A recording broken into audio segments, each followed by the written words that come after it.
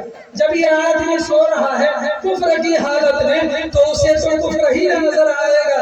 یہ اللہ کا کرشمہ رہا. جب وہ سویا تو مرزا غلام احمد قادیانی کو نعوذ باللہ ایک تخت میں بنا سجا کر نبی بنا کر پیش کر دیا گیا. جب وہ بندہ بیدار ہوتا ہے تو صبح کو وہ قادیانیت قبول کرتا ہے اور وہ قادیانی بن جاتا ہے. لوگ آتے ہیں اس کو سمجھانے کے لیے, اس کو بتانے کے لیے, تو وہ نوجوان یہ کہتا ہے اے مجھے مت سمجھاؤ, میں نے رب سے مشورہ کیا, میرے رب نے مجھے یہ بتایا کہ یہ مرزا غلام احمد قادیانی ہے, اسے نبی بنا کر مجھے پیش کیا گیا تھا. میں کسی مولوی کے کہنے پر, میں کسی ماسٹر کے کہنے پر, میں کسی انجینئر کے کہنے پر, میں کسی ڈاکٹر کے کہنے پر قادیانی نہیں بنا. تو بتایا کہ مجھے تو میرے رب نے بتایا, اس لیے میں نے مرزا غلام احمد قادیانی کو نبی تسلیم کر لیا اور مرزائیت اور قادیانیت کو قبول کر لیا. مولانا حضرات سنیں گے اور سمجھیں گے. تو کہاں سے یہ بات پیدا ہوئی؟ جب آپ کے اندر شک پیدا ہوا تو یہ شک آپ کو کفر تک پہنچایا. پھر آخری بات ہم سے سنیے. یہ جو مدرسہ احیاء العلوم ہے, اسی کے پڑھانے والے کوئی معلم رہے ہوں گے, اسی کا کوئی پڑھا لکھا ناظم رہا ہوگا, اسی سے تعلق رکھنے والا کوئی دیندار آدمی رہا ہوگا. جب اس کے سامنے میں بات آئی تو اس نوجوان سے یہ کہا کہ دیکھو میرے نوجوان, اصل بات یہ ہے کہ تم نے جب استخارہ کے لیے کہا تھا کہ ہاں ہم استخارہ کر لیں گے, تمہارے دل میں شک پیدا ہو گیا تھا. شک پیدا ہونے کی بنیاد پر تم کافر ہو گئے تھے, اور جب تم کافر ہو گئے تو پھر تجھے کفر کی حالت میں کوئی اچھی چیز نظر نہیں آئی, اس لیے بری چیز تمہاری نظر میں پیش کر دی گئی اور تم نے قبول کر لیا. تمہیں یہ کہنا چاہیے تھا کہ نہیں. جب قرآن کہتا ہے کہ محمد آخری نبی ہے, اس کے بعد کوئی نبی نہیں آئے گا, میں استخارہ ہرگز نہیں کروں گا. تو اس نوجوان کو یہ بات سمجھ میں آئی کہ واقعی ان سے غلطی ہوئی. پھر اسی وقت اس نے کیا کیا, توبہ کر لیا اور ایمان میں پل پایا. تو میری بات سمجھ میں آئی؟ میں نے کیا اصول قائم کیا تھا, قاعدہ کیا بتایا کہ اسلامی قانون میں آپ کے دل میں شک پیدا ہو جائے, یہ شک آپ کو کفر تک پہنچائے گا, اور پھر اس کفر سے بچانے کے لیے یہ آپ کے سرزمین میں علماء کرام ہی ہیں جو آپ کے شک کو اور آپ کے کفر کو دور کرنے کے لیے ہماتن تیار ہیں, اور یہ مدرسہ قائم ہے. تو اس مدرسے کا بڑا احسان ہے نا, ہے نا. اچھا, سرزمین پر مدرسہ قائم ہونا چاہیے کہ نہیں ہونا چاہیے نا. اچھا, کچھ لوگ کیا کہتے ہیں, ارے بلتر میں بھی مدرسہ, پہاڑپور میں مدرسہ, باسکوٹا میں مدرسہ, گوبند پور میں مدرسہ, سیہی گاؤں میں مدرسہ, جی گانجر میں مدرسہ, آگے جاؤ تو فلاں جگہ مدرسہ, ہر گلی میں مدرسہ. تو یہاں جتنے لوگ ہیں, جتنے لوگ یہاں پر ہیں, میں سب کا ایک طرف سے سورہ فاتحہ سنوں, سورہ فاتحہ سب کا کھڑے ہوتے ہیں جی. میں 101% یقین کے ساتھ کہوں گا, جو طلبہ نظر آ رہے ہیں, یہ جو دعوت و تبلیغ میں گئے ہیں, اس کے علاوہ جتنے حضرات ہیں, اگر وہ سورہ فاتحہ سنا دیتے ہیں تو آج میں مہر لگاتا ہوں کہ اس علاقے میں اور کوئی دوسرا مدرسہ نہیں ملے گا. لیکن اگر آپ سورہ فاتحہ نہیں سنا سکے, اور انشاءاللہ اللہ کے ذات پر مجھے یقین ہے آپ سورہ فاتحہ نہیں سنا سکتے, جیسا کہ قرآن کہتا ہے وَرَتِّلِ الْقُرْآنَ تَرْتِيلًا, ترتیل کے ساتھ آپ نہیں سنا سکتے. تو میری یاد رکھو, ہر گلی میں, ہر کوچے میں مدرسہ کھلنا چاہیے, اور گھر گھر کا بچہ, گھر گھر کا بوڑھا, گھر گھر کی ماں, گھر گھر کی بیٹی قرآن کریم پڑھنے والی ہونا چاہیے, اور ادارے مسجد کھلنے چاہیے. نہیں, کیا نوجوان نہیں کھلنا چاہیے. اچھا, جتنے لوگ انگریزی پڑھے ہوئے لوگ ہیں, جتنے لوگ انگریزی پڑھے ہوئے ہیں, اگر میں یہ جملہ کہوں کہ میرا یہ ٹکٹ کینسل کر دے, کیا کر دے, اے ڈاکٹر صاحب, کینسل کرنا ہمارا مسترد اور رد کرنا, مجھے انگریزی نہیں آتی ہے، لیکن اگر میں یہ کہہ دوں کہ میرا یہ ٹکٹ کینسل کر دو تو آپ لوگ ہنسو گے نا؟ ارے جتنے انگریزی جاننے والے لوگ ہیں سب لوگ ہنسیں گے نا؟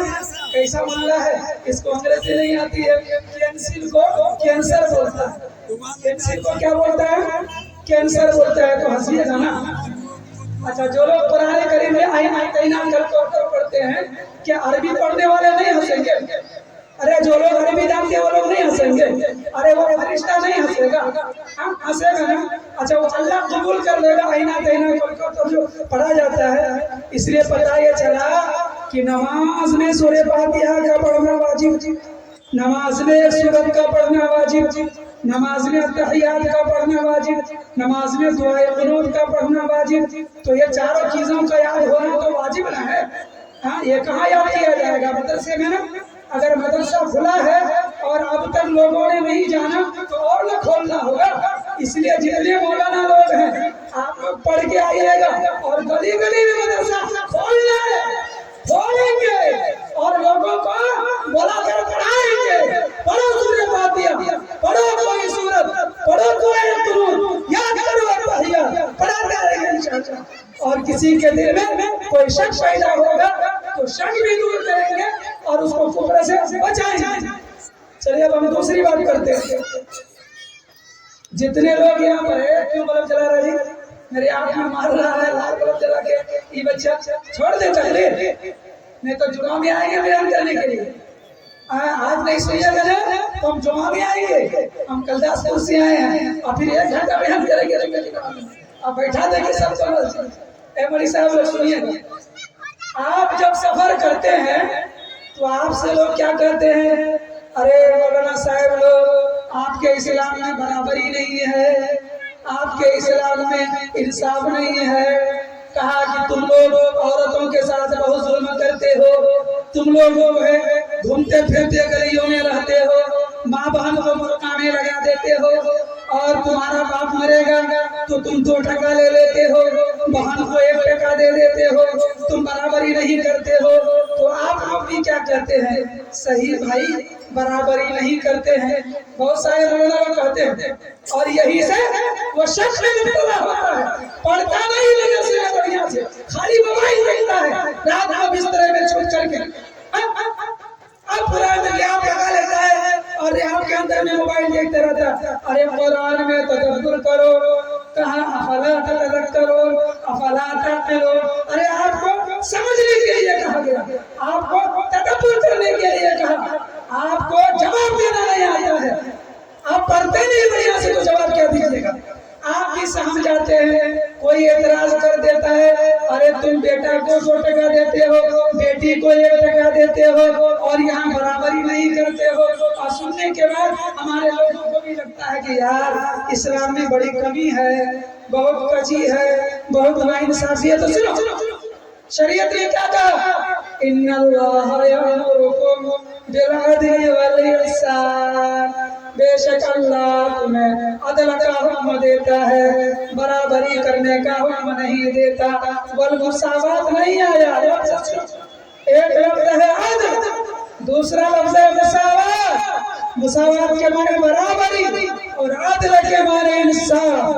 ہم آپ سے یہ سوال کرتے ہیں، آپ کا ایک بیٹا ہے 1.5 سال کا اور آپ کا ایک بیٹا ہے 15 سال کا، تو 15 سال کے بیٹا کو آپ کیا کھلاتے ہیں؟ چاول روٹی دال، اور جو 1.5 سال کا بیٹا ہے اس کو کیا کھلاتے ہیں؟ کھلاتے ہیں دودھ۔